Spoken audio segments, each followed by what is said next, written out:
Today we're doing 3 shows that wasted their potential.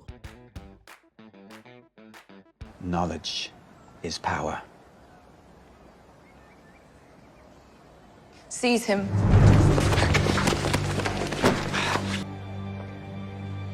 Power is power. I truly believe Game of Thrones is one of the biggest disappointments of my generation. It was so anchored in the mainstream that it looked like it would be here forever, but look at it now, it's all forgotten. All because of the last 2 seasons specifically, but also some of the earlier passages in season 5 and 6. But season 7 and 7-8 really made absolutely no sense. I was so angry in front of my screen having already read the books, but obviously the story is not finished in the books, so I was hoping for something a lot better than what we've seen in the show.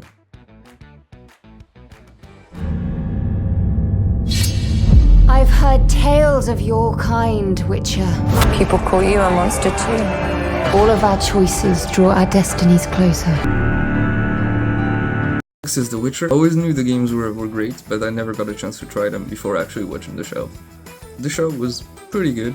It had some weird instances, but it had so much potential for what's next, especially after I played The Witcher 3 and I realized that the story is just magnificent and deserves a good adaptation.